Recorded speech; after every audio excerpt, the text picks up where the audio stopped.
अस्सलाम वालेकुम, this is Faisal from stock बाजार मुनीर खनानी सिक्योरिटीज। जो लोग पहली दफ़ा वीडियो देख रहे हैं उन्हें बताते चलें कि इस वीडियो के बनाने का मकसद ये है कि आज के दिन PSX की एक्टिविटी, स्पेशली जो बेंचमार्क है हमारा KC100 इंडेक्स, उसे हम कवर करें, वॉल्यूम्स का जिक्र करें, जियोपॉलिटिकल इवेंट्स और इकोनॉमिक इवेंट क्या असरअंदाज हो रहे हैं या हो सकते हैं मार्केट के ऊपर, उनका जिक्र करें।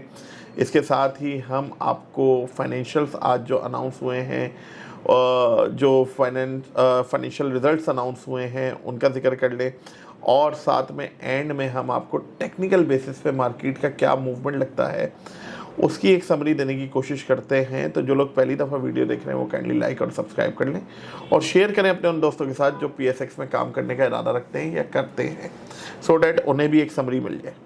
बढ़ते हैं आज के वीडियो की तरफ।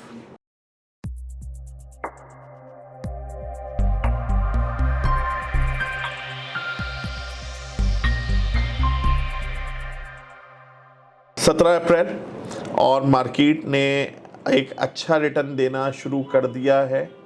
जैसे जैसे सीज़ फायर के बाद जंगबंदी और एक प्रोग्रेस चल रही है, पाकिस्तान का जो रोल चल रहा है, डेट इज़ वेरी गुड, और उसे दुनिया भी सराह रही है और हमारे इन्वेस्टर्स और ट्रेडर भी सराह रहे हैं।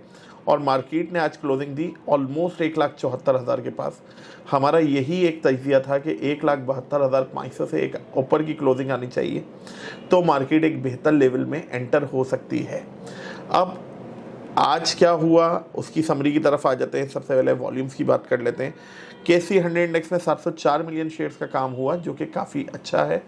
ऑल शेयर्स की अगर बात करें तो 1437 मिलियन शेयर्स का काम हुआ, तो वो भी बहुत ही बेहतरीन है। आज दिन का लोएस्ट पॉइंट 1,70,758, 846 पॉइंट्स का इजाफा। हाई 1,74,404, जब 4,492 पॉइंट्स मार्केट प्लस थी और मार्केट की क्लोजिंग आई 1,73,940 के पास तकरीबन, जब 4,027 पॉइंट्स का इजाफा है। अब इस सब में अगर हम देखें तो मार्केट अपने हाई के पास ही क्लोज हुई है, सिर्फ 300-400 पॉइंट्स की कमी हुई है हाई से। मार्केट में अगर हम अपने कॉन्स्टिट्यूएंट्स की बात करें, KC100 इंडेक्स में 86 कंपनीज़ के शेयर्स ऊपर रहे, 14 के डाउन साइड रहे। फौजी फर्टिलाइज़र की अगर बात करें तो आज उसकी वजह से कुछ पॉइंट्स नीचे थे। कोई एक सेक्टर चलता है, कोई एक डाउन होता है। बैंकिंग सेक्टर में UBL का रिज़ल्ट बहुत ही शानदार और पे आउट की वजह से अच्छा चला। मीज़ान थोड़ा सा दबा हुआ था, लेकिन मीज़ान ने भी वापस से एक उड़ान भरी।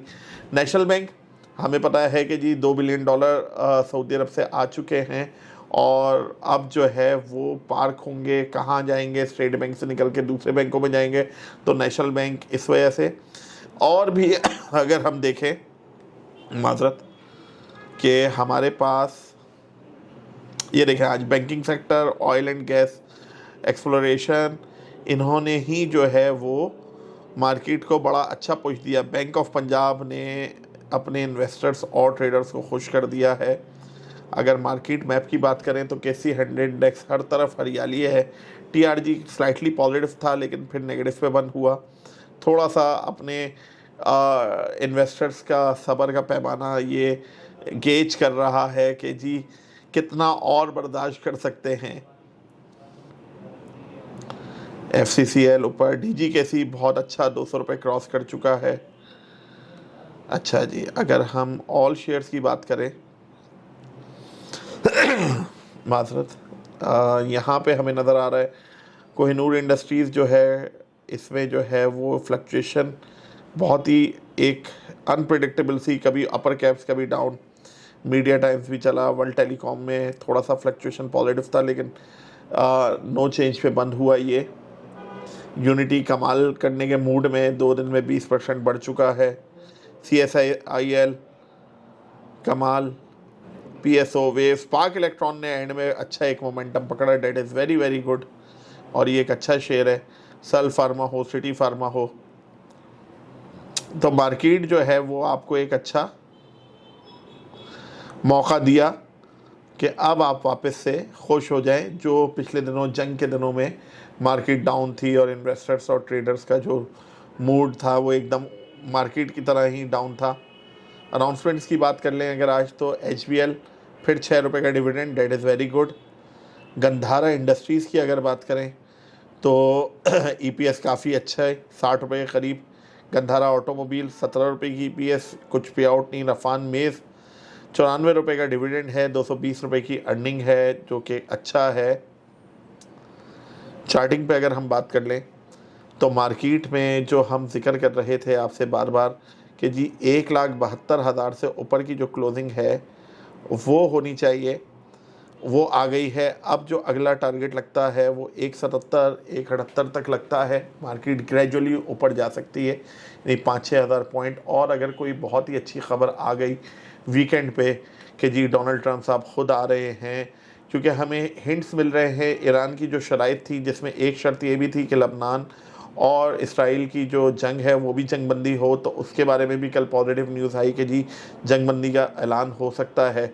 तो ये जब चीज़ें सारी पॉजिटिव डायरेक्शन की तरफ जा रही है तो हमारा इंडेक्स भी अल्हम्दुलिल्लाह भरपूर है। और हमने देखा कि अभी एक बीच में क्रंच आ सकता है, यानी आपको जब आप ट्रेडिंग करते हैं या इन्वेस्टमेंट करते हैं तो हर एंगल से मार्केट्स को देखना होता है कि अब ये जो जंग की वजह से आपके फ्यूल प्राइसेस बढ़े थे, इसकी वजह से एक इन्फ्लेशन एकदम से स्पाइक अप हुई थी और उस इन्फ्लेशन का इम्पैक्ट अब आने वाले महीनों में आएगा।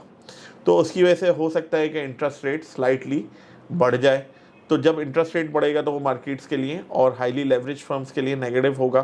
तो उस वक्त आपको किस सेक्टर का इंतखाब करना है, किस सेक्टर में आपने इन्वेस्टमेंट करनी है, इंडेक्स की क्या मूवमेंट रहेगी, उस वक्त बैंकिंग सेक्टर को फ़ायदा होगा नहीं होगा। अगर सीमेंट सेक्टर पे दबाव बढ़ता है तो कौन सा ऐसा सेक्टर है जो उसे कंपनसेट करेगा इंडेक्स को कि वो सहारा दे या इंडेक्स नीचे आएगा। अब ये सारे इफ एंड बट्स जो होते हैं, ये सारे हम आप लोगों को तजर्बे से बता रहे होते हैं कि मार्केट की अब ये डायरेक्शन होगी, कौन सा शेयर लिया जाना चाहिए, कौन सा नहीं लिया जाना चाहिए।